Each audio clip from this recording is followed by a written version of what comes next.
call the meeting to order. Right. How are you? Good, how are you? Just in time. Don't sit down. If you'll join me for the Pledge of Allegiance. Pledge of Allegiance to the flag of the United States of America and to the republic for which it stands, one nation, under God, indivisible, with liberty and justice for all.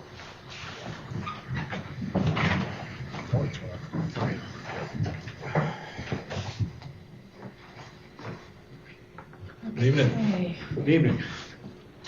Welcome, Chad. Welcome aboard. How are you? Welcome. Thank you.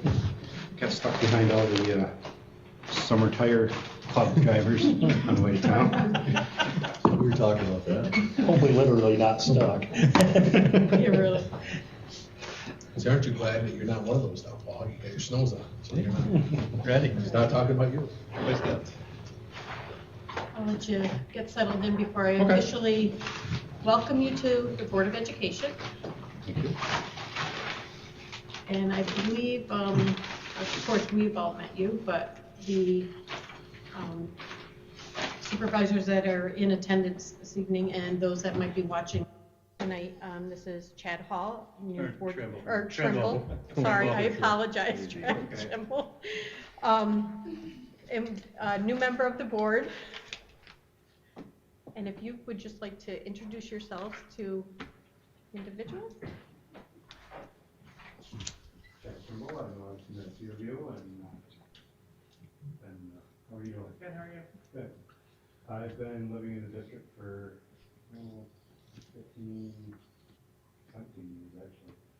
So looking forward to working with everybody and working with the board and trying to make things run smoothly. Thanks for serving. Thank you. You want to have them go around for him? Huh? You want them to go around? Sure, yep. So- I'm Miranda Grossman. This is my second term starting on the board. Paul Wood. Good to see you. 4th year. Loving every minute of it. Rhonda Williams? We've met Mike McDonald. Green. Shall we, let's continue Yep. right around with the supervisors? Yeah, River Dermott, nice to meet you, Josh. Adam Loomis, yeah. Rick Robinson. Nice to meet you. Thank you.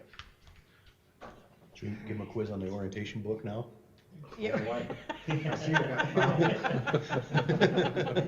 I forgot what that looked like. Looks a lot like policy.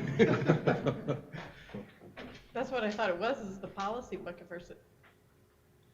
Not all at once, Chad, don't worry. It'll be fine. We got some homework tonight. All right, so first thing on the agenda, we need to declare a clerk pro temp. And we'd like to appoint Meg Hungerford for this. Do we have a motion? I'd move it. I Second? would second that. Okay, all in favor? Aye. Opposed? Sorry, Meg. Thank you. Thank you. And Corey is not here this evening because she is down at the budget vote.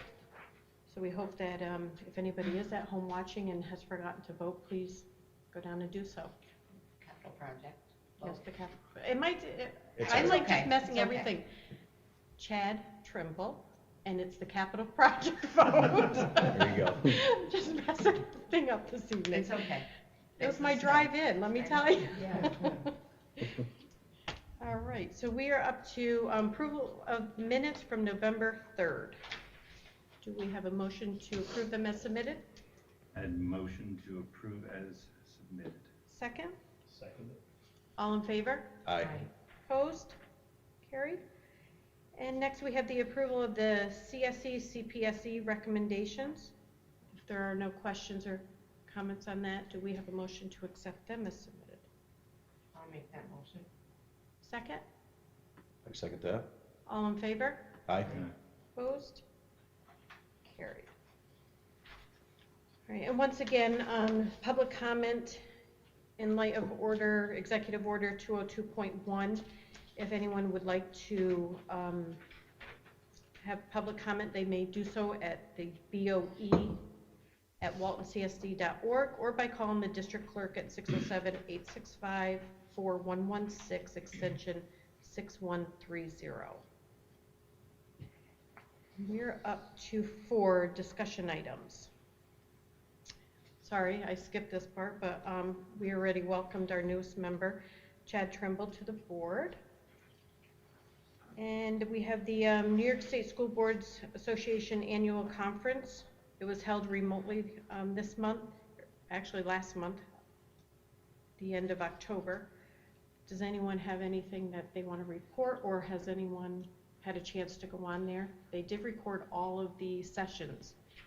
So we have until December something, I don't remember that date, that they'll be able to view. Chad, did Corey give you access to that by chance? To the, yes. New York State School Boards Yes. Association Conference? Okay, good. Because there's a lot of good sessions when you know, if you have time. Yeah, you I know, looked at go on. some of it the other night. There's a lot more I need to read through, but. Yeah, it's really good. I attended a few, and some of them that stood out was the PACT. I think you were on that one as well with me. That was the 3 students that actually had skipped school in high school and ended up darting into this presentation that was being held at their, I think it was in their gymnasium or library, because they were trying to avoid the principal that was walking down the hall, or, you know, security. So they darted in there, and it actually changed their lives. They actually made a pact at that time to be successful and to push one another to do that. And all 3 of them have become doctors, and they have stayed together, and they've actually remained very close. So it was very inspiring. But that was one that, you know, stood out. And then, of course, the mental health and school safety. That was another one that stuck out, you know, to me. Found it very interesting. And of course, the capital project vote at the bus garage. The polls will be open until 9 p.m. And then we have the 2020 goals, and I'll turn that over to you. Sure. As I said in the notes on this, we had talked about potentially 2 goals just to move us through the year. In an effort to try to move us along, because we can't even get into super eval, into my evaluation anyway, without having goals entered. I drafted those with a few action steps, which can be discussed, added to, whatever the case may be, to get us through this year, if those are 2 appropriate goals from what we've discussed in the past.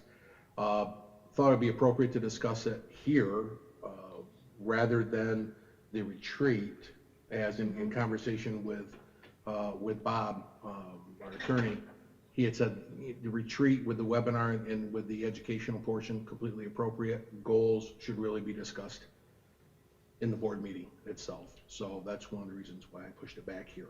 Since we had a delay, thought it'd be a good idea to bring it here. So if there's any discussion or thoughts on that, or if we want to push it back, whatever we want to do. And then the second question, and I'll ask it now because it kind of ties into this with super eval, was the intent of the board to do a board evaluation this year, self-evaluation utilizing super eval? I think that's our end Yeah, 'cause goal. they We have- hadn't discussed it in detail, Okay. but we have been doing them. Yep. But yes, that would, to utilize that, I think we should probably try to get the max use out of it. Well, it'll cost us in the future, like $650 to do it, the board piece, but they're sending out a promotion. We got an email today, this afternoon, that this year it's gonna be free of charge. So if we did intend, then we can go ahead and have them set that up and push that out to everybody to get that piece of it started. The superintendent evaluation piece, we're froze on until we establish at The least goals. a minimum of 2 goals. Yep. So that's open for discussion. Is everyone willing to try that for the year that Yeah, it's free and see if I think that it's- was always our end plan, so I would say if it's free this year, at least we should get a good feel for what it provides us. Right. And then, it gets us all on the same playing field as far as I'm concerned, on the operations. Agreed. Any thoughts on the goals? I'm good with them. I Yeah, think the it's only a thing good I- start. It's really two. One was the COVID, right? Navigating COVID, getting through it safely. And the second one was establishing a strategic plan process and working through the year to do that. Those are the two things that we discussed. The only thing I see that has a creation of communication system in relation to just specifically positive student staff cases. But I don't wanna see you short yourself in that development of the strategic planning process. I think there's a communication piece that's missing in that. Just by how well, you pushed out into the media and all the resources for a capital project, for example, just shows that you're putting a lot of effort behind the scenes in a different area than we've seen before, for getting the positive message out, which is one of the things when we talked about, the hiring process, one of the things you were very high on was getting that hometown feel back and that message out for WCS and unify us. I'd like to see something like that on there, just in that, even if it's just a tick in that planning process, if you fold it into that. 'Cause I just think that, a lot of work seems to be done there that we're getting positive feedback on instantaneously. I think we should try to get a score on that, or our arms around what that means. So here's a thought, is if we establish those as the two lead goals, action steps such as that, Braden, and different strategies could still be added and discussed by the board at a future time. Right. So if we establish those as the two goals, that'll allow me to get it in the system and get the system open for us so we can move forward, and then review the strategies and the action steps, and if you think there's some others in there, we can discuss it as a group at next meeting or at the retreat. How's that? I'm comfortable with these, the way they sit, but I felt like Yep. there's a communication piece that probably ought to get our arms around. So, and I'd like to have an opportunity for, everybody to think on it, especially Chad get caught up, think on it. He may have some thoughts on it, and if there's some action steps or strategies that we want to look at. Well, and to get them into the system too. This Correct. is an all-new software program for all of us, so to get it into the system and then see how it's gonna work and how it lays out in the system. Yep. I think it'll be, I Okay, think it's a Corey good and I will start. move forward with this and see if we can't get super eval open, so we can really see how it's gonna run, how it's gonna work. all right. So, thank you for that.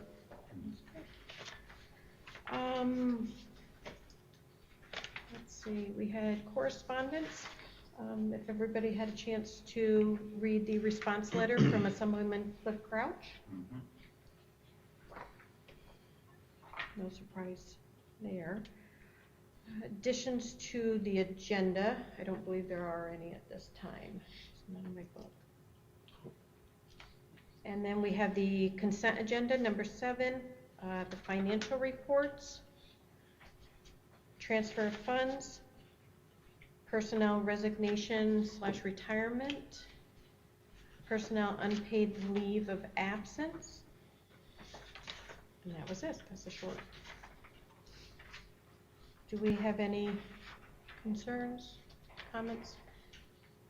If not, do we have a motion to accept the consent agenda? I'll make it. Second, I'll second. all in favor? Aye. Opposed? Carried. All right, and we are up to new business.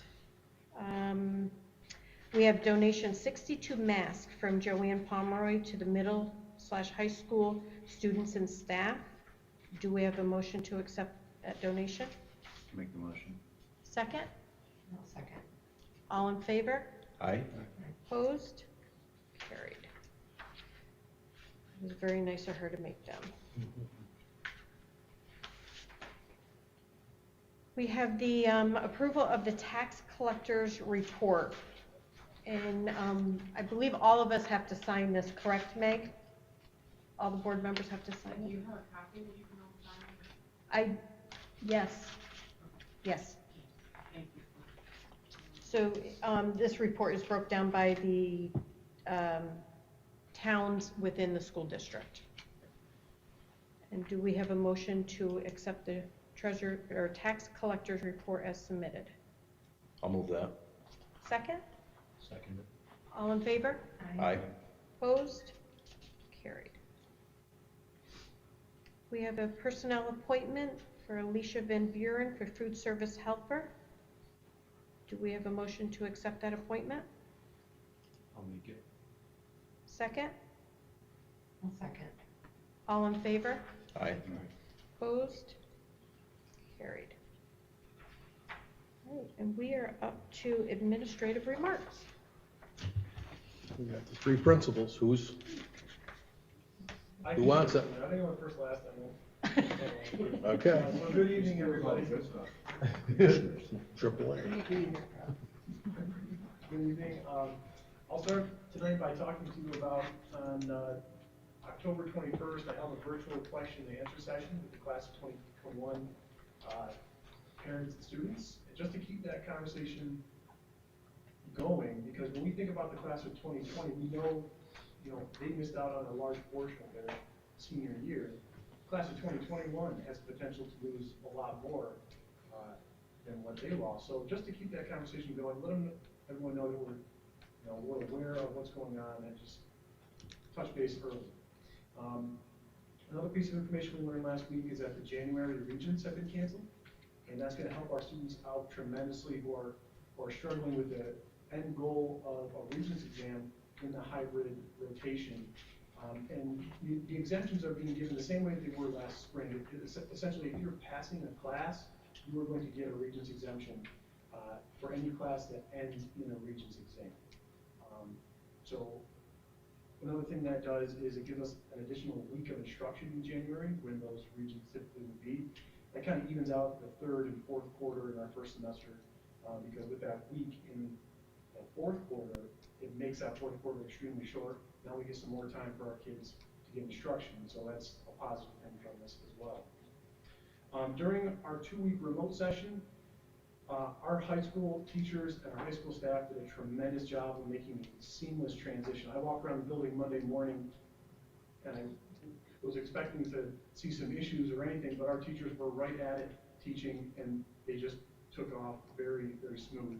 Our attendance fluctuated day by day, especially early on, but overall our attendance pattern kept the same trend. Monday and Tuesday was very high. We had a dip Wednesday, for both weeks. I know I only had the one set of attendance data on here. And then Thursday, Friday was also up again, so that remained consistent. And the last thing I have, and I'm sure Adam will touch on this for a bit, on the 23rd and 24th, next Monday, Tuesday, we have our parent-teacher conferences. And we have decided to move forward with an in-person and a virtual approach where we have teachers signing up for time slots, or teachers signing students up for time slots, and we also have parents requesting time slots, so that can be in-person or virtual. Good. Did you have a good turnout with the senior class? We had about 8 parents, 8 people, a mixture of parents and students. But Okay. I'm going to hold more of these as the year goes on. No, but I mean, doing that is a great thing, and Sure. with the opportunities out there for Sure. people to. I think the closer we get towards some things that traditionally happen in the school year, the higher attendance, I'll see more attendance. Well, thank you for doing that. I think it's nice I that think it's you're very including the parents in that, because anybody that has had a senior,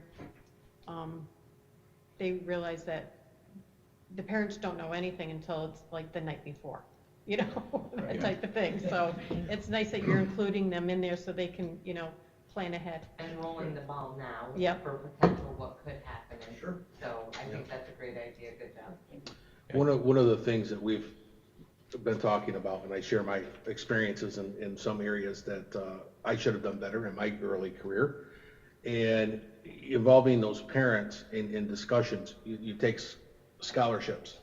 How do we communicate scholarship information in the high school? Typically, it's in morning announcements. Well, who gets the morning announcements? The students do. They might be 17, 18 years old, but you cannot trust the fact that information is going home to mom or dad. The number of times you have a senior who should apply, doesn't apply, and the parent doesn't know, and then the parent's upset because it's past the deadline. That's one example of many. Yep. And, Art's embraced that philosophy and was way ahead of me in our discussion of putting things in place. So it's just a new way today of trying to get to the parents. We can't allow students, this is my personal opinion, everybody here has heard me say this. We can't let teenagers and pre-teenagers and adolescents make the decisions. The customer is the parent, the product is the student. The customer is the parent. And that's something that we're trying to always remember as an administrative team. So thank you for that, Art. Who's next? We going in order? Or? Okay. I remember my sheet this time. Last time I kind of won this word, one.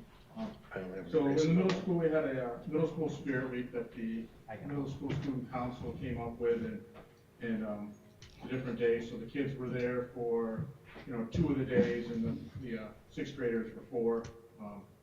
And it was pretty, the kids seemed to enjoy it. Gave us some sense of normalcy, which is good in this time. Student council also did a costume contest for Halloween and had a pumpkin riddle walk. So they had different pumpkins that the kids painted and a riddle to go with it. And then the kids went around as groups in their cohorts and answered the riddles. And it was something kind of fun that we were able to do. And given the circumstances, we can't do a lot of things. We just finished up the intramural and off-season athletic workouts. We had about 60 middle schoolers participate. That's including 6th graders, which was great to allow them to participate. Normally, the Booster Club had different sports going on, but this year they don't. So the 6th graders were able to participate. And that's not including however many middle schoolers participated for volleyball. I just didn't have those numbers. It wasn't on the same sheet. Our teachers, before our 2 weeks of remote, and then especially during the remote learning, have really been working hard to engage with those remote learners. And, our teachers are at different, skill levels of that. Some are really adept at going from somebody in the classroom to somebody online and seamlessly, and others are still getting the hang of it. But the improvement from the beginning of the year, and this is a lot of things that, we did trainings with them and tried to help, but until you're actually doing it, you don't really understand it, and you don't really realize all the different issues that go into the process. And the first few weeks, especially, not that they were disasters, but there were hiccups here. And now it's few and far between, which is great. And we're working hard for the students. We only have a very small number of students in the middle school who don't have internet access. We have another chunk that their internet access isn't great. But as far as students who just have no internet access at all, we have very, very few of those students. So we're working different ways to make sure that when they're not here, which is 3 days a week for 7th and 8th grade and a day a week for the 6th grade, that we have a way to make sure that they have access to education. And we've been doing it different ways. One of the ways we've been trying the offline syncing of Chromebooks, and that's worked well at times and not as well at times. Some of the things that we kind of practiced over the summer and spent quite a bit of time on thinking it was going to work really well, and then when push came to shove, it's not working as well. So we're adjusting. We're using some USB jump drives, sending them back and forth. The nice part up until the last 2 weeks when we were fully remote is like I said, we just don't have that many students who are in that situation, which makes it a lot easier. But we do have plans in place that have been working pretty well, in addition to the paper copies being either delivered by the bus run or picked up here. So we have ways to make sure those students get the access to the curriculum and their education. The 6th graders are back 4 days a week now, which probably the parents of the 6th graders are most excited about that, but even the kids themselves seem to be happy to be here 4 days a week. And we still have that Wednesday because we have, I think, 13 currently fully remote 6th graders. So that gives our teachers a chance to check in one-on-one with those kids and any other kids, of course, who need extra help. We've been talking about both in the middle and high school, and now the high school has started implementing it a little bit already, is having kids who need extra help scheduling a time for them to come in on those Wednesdays. So it's face-to-face. The issue becomes with middle schoolers, probably more than high schoolers, is if they don't live in the village, somebody's got to be able to drive them here and pick them up. And if we're asking them to come in for a half an hour block, they can get a lot done in that half hour. But that's still, all right, I'm driving into town, drop my kid off for half an hour, and then driving home, and then it's not the most convenient thing. But we are offering that.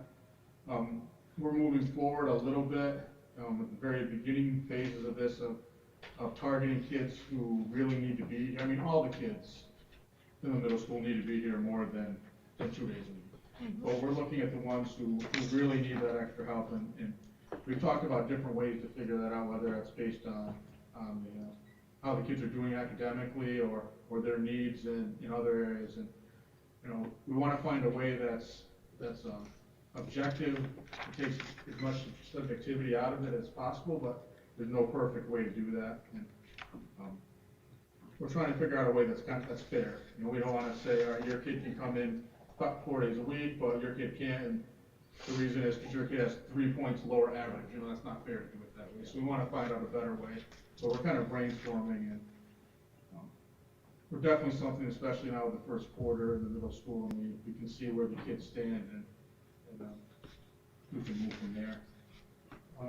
And with that, Adam, much like we developed our reopening plan, capacity Yes, is the key. And that's- So that's once we a tricky- establish that by grade level, then it'll We fall on the would other. love to have every single kid come every day, or at least the 4 days that were in session. Just, the 6th grade was a smaller class, and even if every student who's remote in 6th grade decided they wanted to come back and attend in person, we have the capacity to fit them in the classrooms. 7th and 8th grade is a little tricky. 7th grade, we've had a few students move into the district in the last week, and I think we're at 82 or 83 students in 7th grade, which, from when, we were in school, that's a small class. Now it's one of our biggest ones in the district.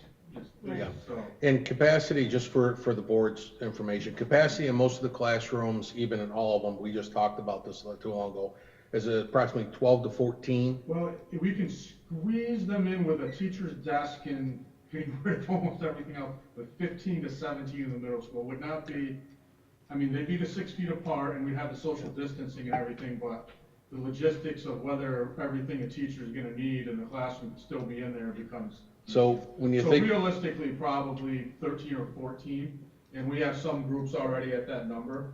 so when you think of that, you do the pure math. Every single period, that means you gotta have at least 5 places for kids to Right. be. So when you think about that throughout the day, that's how complicated it gets very quickly at every grade level. And it gets different. I know high school, some of those numbers are smaller, and especially with some elective areas. So it gets very complicated very quickly.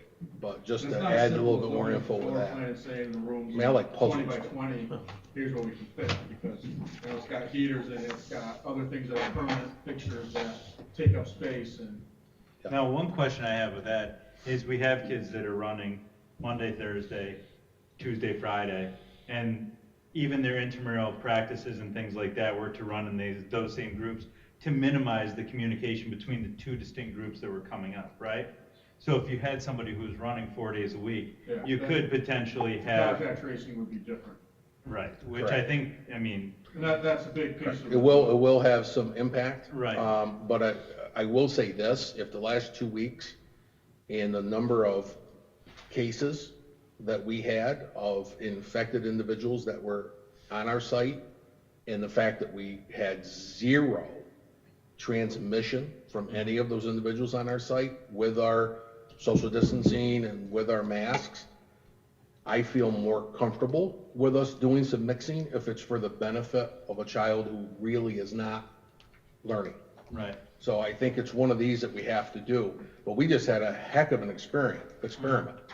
So we had 7 individuals that were on our campus, infectious, and not one person caught it from those individuals. Not one. but each person, each one of those, if they're anything like somebody I know, got a call from the Department of State saying you have to quarantine regardless of a negative Oh, test correct. for Oh, 14 days. we had 100 So- people, 100 right. people in contact Right, tracing. exactly, so that's, But during the time period that those infected people were Oh. on campus, we didn't have any additional infected. oh, no. So that's a no, but good I'm- sign. Yeah, I was just saying it, Yep. it could be disruptive to those. Oh, without So then doubt. you're pushing, so, Well, I It know at just, one it just shows time, protocols are working. right, no, Correct. It absolutely. gives you a better, And- it gives you a better comfort level in how you Right. actually rolled out your plan, and now you have some data on that plan. Oh, I agree wholeheartedly about the Which is transmission. why we want to hold Yeah. the cohorts for the intramurals in the off-season. Yeah, The athletics, we just had, and I'll give an update on that in a few minutes, but it's the same thing there. It was a very interesting meetings with the Section 4 and with the league. And one of the things that I kept emphasizing, and I actually reached out to DOH and said, if we're playing, and we're down in Elmira playing a game, and all of a sudden they get flagged. What does this do for our contact tracing? Now, all of a sudden, we got 20 kids mixing with them and we get crowds and everything else, and they said, oh, who knows? Yeah. So, well, how long could we be down and how many? Who knows? So we've pushed that with the league. That's why really there's no decisions, and they've pushed it back anyway, but it's a difficult decisions. It really is. But- Yeah, and I think they're at capacity really for contact tracing as it is. Oh, at they're the state beyond level. capacity. Beyond capacity, that's why they're doing like community kind of That's why I controls think and it's things gonna like be a that. 2-week span. Right. Like if we have it happen again, I think it's gonna be a 2-week span, not, you know, we had hoped Yeah, on a depending. one, Yep. Right. but, Yeah. you know, with the contact tracing and then, you know, them wanting 14 days. Yeah, without doubt. So hopefully it won't. Yeah. But anyway, sorry, Adam, I had to. We also, before the 2-week remote, we were moving toward having our students move from classroom to classroom. Right now, for most of our middle school classes, the kids stay in one place and the teachers are the ones moving around. We're, you know, kind of putting that on the back burner a little bit at this point until at least after Thanksgiving, and hopefully we can get that to that point. Middle schoolers just need to move around. You know, asking me to sit in one room for, you know, 6 out of the 9 periods a day is tough, and we're asking, you know, 11, 12, 13, 14-year-olds to do that, and it's difficult, so we want to be able to get them, and, you know, in a safe manner, of course, you know, but be able to move a little bit more. Some of the classes we've been able to already, you know, Spanish is now back in the Spanish classroom, and then things like art and technology already, just because of the nature of those classes, they needed to be in the classrooms in the capacity allowed it. 23rd and 24th, like Mr. Loomis discusses, our half days. We're doing very similar to the middle school. We're doing, I guess the way I worded it was virtual parent-teacher conferences with the option for in-person. So we'll do in person, you know, we can handle it, and as long as you know who's coming in, we can do the screening and everything, and make sure, you know, everybody's safe, but, you know, if parents want to, we can definitely handle the virtual as well. Those mornings, we went back and forth on what we were gonna do, whether we wanted to try to keep a normal schedule and adjust it a little bit with the cohorts in the middle school, and the kids won't be there both days. It didn't make sense to do a morning and an afternoon schedule. So we kind of looked at the morale of everybody and the emotional well-being, and we're gonna do some more social emotional type things. We're gonna do some mindfulness, some self-love type activities, some thankful things to go along with Thanksgiving, and the teachers have come up with these things, and the student council is making a game where the teachers take a picture of something they're thankful of, and then the kids try to match the picture with who's thankful for that. So, you know, it'll be fun, but I also think it'll be valuable, and a good chance, I think, for both our students and our staff to kind of take a step back and relax and say, all right, you know, we've gone through a lot. We can take a break from it. You know, we're going to try to do a virtual assembly for the end of the first quarter, you know, to honor our honor roll principals list, superintendent's list, and then our orange card drawings. The student council always pays for different things, and we draw them. We're doing a virtual orange card. So an orange card's kind of like a copying good in the elementary school. So we did virtual ones this year, where the teachers email them to the students, since every student's on their email, you know, quite frequently. It lets them do it. It doesn't have us having a big, you know, jug of pieces of paper that 18,000 people have had their hands in and touched, and it just makes sense to do it this way. Okay. Do you have anything else? Okay, I wanted to talk to let you all know how full remote learning went at towns in these last 2 weeks. I have to agree with Artie, the transition to full remote learning for the teachers and the kids was so much smoother than I ever expected it to be. I think everybody had a couple tech things they were trying to figure out that first morning, but we had attendance done pretty quick that first morning, and we rolled with it. It was much harder for K-2 kids for sure than it was for our older kids. It was very seamless for the older kids.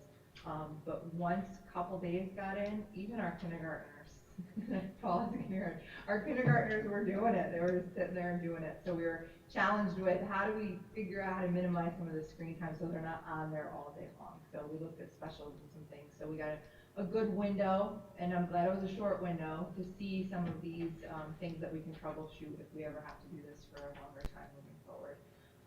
So we knew there was that potential that we would have a situation where we'd get the call on the weekend. So I was glad that we did these emergency work packets because it gave the teachers 2 days to put their packets together to teach for the full week. And then it gave us a chance to get the Chromebooks out too, because they were sitting in school in the classrooms. And I was shocked when I walked by the table and there were 2 Chromebooks that weren't picked up. So our parents really stepped up. They really helped. I know how stressful it was for them with elementary kids at home trying to do remote learning. So I appreciate them so much for that. Food and work delivery and bus delivery, we just picked that up like we had in spring, and having that experience, it just was easy, quick, and smooth. And the fact that we had the new ClassLink model where the child opens up their Chromebook and all the apps they need are there. They don't have to log in with different logins, and all the kids have practiced it. That was they very went into nice. learning. So we had kindergarten kids holding up their QR code, knowing exactly how to get on there. So I think it was a smooth transition, and having Google Classroom be the suite that we all use made it much easier for parents. So those things we learned in the spring really helped with this movement. The older kids, the benefit of that Google Classroom and everybody being on the same page is the older siblings can help the younger ones on that, and that Right. actually, you get to see that play out a few times, so that was, Yeah. whoever made that decision, great. That was a Yeah. great decision, because And- it built a lot into the family structure to be able to help. Yeah, and parents still had to work, so Yeah. sometimes the older kids were at home with the younger kids, and, Yeah. and they could do it. Yeah. It's a really good point. Attendance, I was so happy about attendance. Just like Artie said, it was really right where we've been with attendance all year. And then we were able to figure out which families were struggling based on that as well, with their internet or not having internet, and very, very few, very small number. And I think that's it for that, unless you guys have any questions about the remote. No, I just do want to say, I appreciate all the thought that went into it, being proactive in conceptualize some of those things. Also recognizing some of the struggle when they rolled out and adapting quickly to that, because putting a 5-year-old on a screen for that long a period of time, I mean, he was like tweaking at the end of the day. Yeah. It was insane. So it was really great how you adapted and tried to reduce by thinning out some of the special time and things like that. And also the Chromebook pickup, smooth, just riding through. Great. Dr. McDonald said and after the spring, kind of when we digested all that transition, said the one thing we need to do better is the organization, because the kids need the organization and the rotation of classes, stuff like that. It's phenomenal. I mean, I'm literally, I come home for lunchtime and I'm watching one do trig or chemistry, and I'm watching the other one, and the structure, they know exactly when they're supposed to be on, what they're supposed to be doing. Yeah. Attendance is right there. You can hear the teacher interfacing not only with the students in the classroom, calling them right out live, making them click in and answer questions. The organization, I don't think there's a lot of models that are any better out there than what WCS is doing right now. Right. And I know it's all the effort that the teachers and technology and everybody's put into this, and of course administrators, but my hat's off to you. That organization piece. I think it's definitely a team effort. Absolutely, organization so piece many is of the team, great. I mean, I think it was the first day when kids were actually on, that by, I don't even know what time of the day, I had a phone call from Amanda saying, we need to consider something. I have to help the kids, they're on too long, it's not good for them, and I mean, it was right away. So the advocacy came from the elementary school immediately, right to the leadership, and from the leadership, saying, what are your ideas and thoughts when we were brainstorming? So my hat's off to elementary, hats off to Amanda, that although the system's there, and we've been pretty firm about the system, about the organization, but yet as a system, as a school district, we know we're gonna do what's best for kids, and we're still learning. This is learn as we go, and we have to be willing to make those adjustments. So hats off to Amanda and her team that they were willing to make that adjustment. I mean, that was the very first day when everybody was logging on before noon, they already identified it as a problem with the younger kids, especially the youngest. So I give them credit for that. So it's good stuff.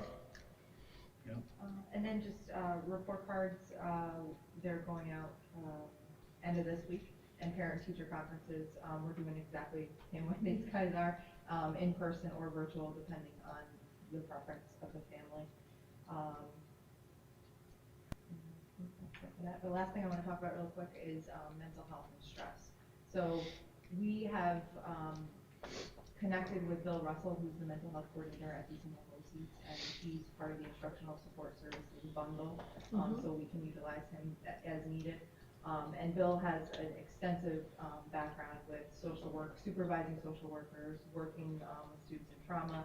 So he met with first the administrative team, and then he met with the counselors, school psychologists, and the admin team together just to talk about how are things going.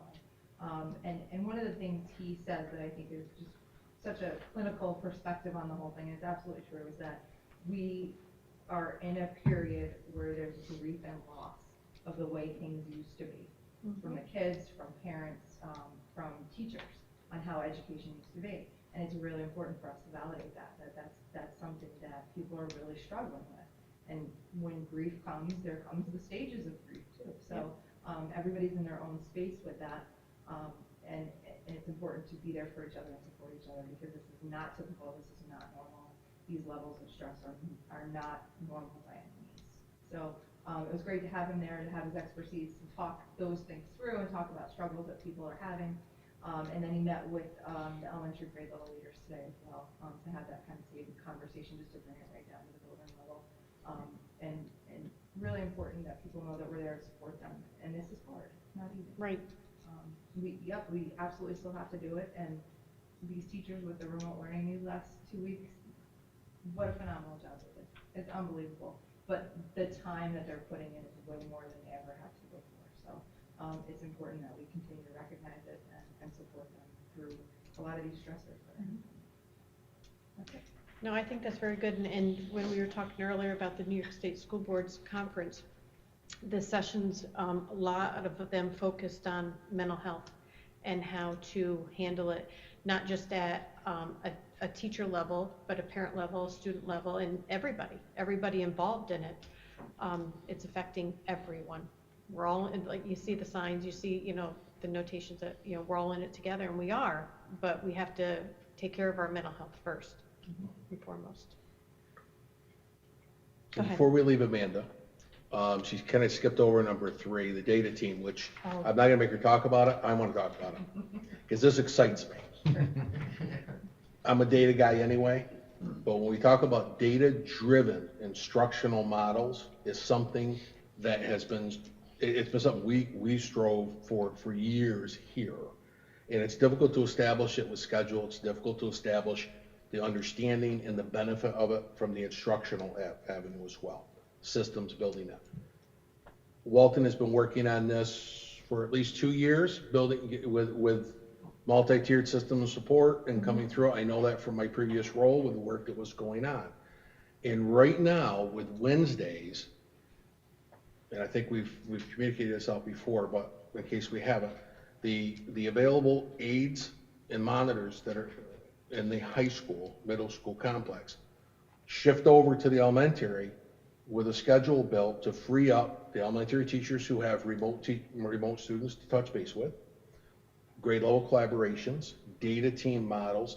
So when we talk about kind of taking advantage of a situation, because we have availability of staff that don't have supervision duties on Wednesday, we're giving them supervision duties on Wednesday and benefiting the elementary staff, not only for the data side and the teaching side with the students, but even team collaboration and self-care.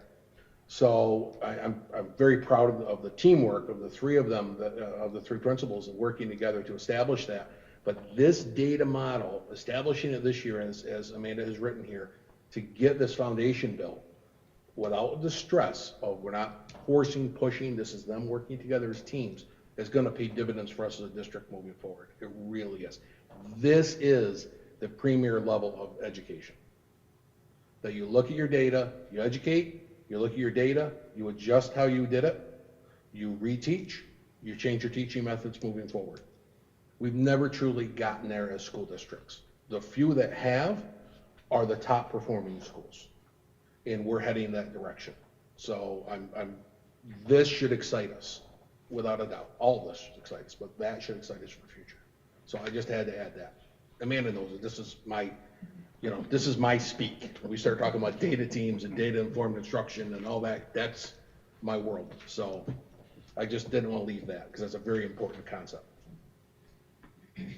And just brief for me, just an update on athletics, if anybody has seen it, I think it's gonna hit the news, it came out today, the New York State Athletic Association, if you remember, we talked about January 4th, and then they started going backwards, it started being, December, I think it was the 15th, or something, and sometime mid-December, that those sports could start practicing. So then the sections were all having, and this is the high risk, this is basketball, the indoor sports, basketball, volleyball, wrestling. And they met today, I think the governor's office got involved with the State Athletic Association and put the stop to it. It said January 4th, and we'll let you know by then. So that's gonna be communication, back to January 4th. We are still establishing and looking at our next level of out-of-season practices and then intramurals. So we are gonna continue to develop, working within our cohorts and working within, using our physical education safety protocols. And we're gonna continue to do that to give kids accessibility. It's a shame we lost 2 weeks. We had such a great turnout going on, and kids were really enjoying being out and being active. And we lost 2 weeks of beautiful weather when we were out in remote, and we came back to this. So that ended that in a hurry. So now we're gonna shift gears to the indoor winter sports, but there will be activities going on. And then we'll continue.